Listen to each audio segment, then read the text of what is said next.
ចាសសូមជម្រាបសួរបងជាទីស្រឡាញ់និងជាទីរាប់អានលើកនេះនាងខ្ញុំសូមបង្ហាញជូនពីការធ្វើនំឈូរ៉ូបំពងប៉ុន្តែនាងខ្ញុំដុតនៅក្នុងអូវ៉ាន់វិញចាគ្រឿងផ្សំវិញគឺដោយដែលនាងខ្ញុំបានភ្ជាប់នៅក្នុងវីដេអូនេះផងដែរចាដំបូងគឺយើងចាក់ទឹកដោះគោស្រស់ចូលលាយជាមួយនឹងម្សៅលាយ pancake ហើយនឹងបន្ទាប់មកគឺយើងកូរស៊ុតមាន់ចូលលាយជាមួយគ្នាឲ្យសព្វ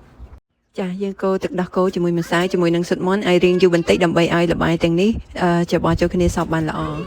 ចាបន្ទាប់ពីយើងច្របល់ម្សៅទឹកដោះគោស្រស់ជាមួយនឹងស៊ុតមាន់ចូលគ្នាបានល្អហើយគឺយើង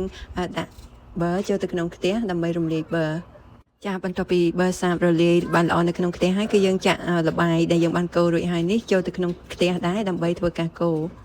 ចាគឺយើងត្រូវកូរម្សៅនេះនៅក្នុងខ្ទះរៀងយូរដែរប្រហែលជា15នាទីទៅ20នាទីដើម្បីឲ្យម្សៅនេះឡើងស្អិតល្អនិងឆ្អិនល្អចាគឺយើងត្រូវធ្វើការកូររហូតដល់ម្សៅនេះឡើងស្អិតចូលគ្នាដូចនៅក្នុងវីដេអូយ៉ាងដូចនេះដែរគឺម្សៅនេះឡើងទៅជាម្សៅមួយដុំធំមួយចាបន្ទាប់ពីកូររួចហើយគឺយើងត្រូវទុកម្សៅនេះឲ្យត្រជាក់បន្តិចសិនបន្ទាប់មកគឺយើងដាក់ម្សៅនេះនៅក្នុងថង់មួយដែលមានចោះប្រឡោះខាងក្រោមសម្រាប់ពូតចេញជារាងមូលឬក៏រាងបេះដូងតាមដែលយើងចង់បាន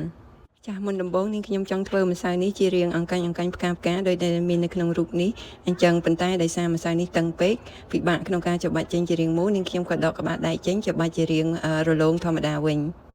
ចាគឺយើងត្រូវច្របាច់ម្សៅនេះចេញជារាងដែលយើងចង់បានតម្រៀបលើថាសសម្រាប់ទុកដុតចាហើយយើងដុតនំទាំងនេះនៅក្នុងអូវ៉ាន់ក្រោមកម្ដៅ180អង្សាសេរយៈពេល20នាទីចានំឈូរ៉ូដែលនាងខ្ញុំចង់បានចេញជានំ mini donut វិញតែរសជាតិគឺអាចទទួលយកបានចាជួបគ្នានៅវីដេអូក្រោយសូមអរគុណសូមជម្រាបលា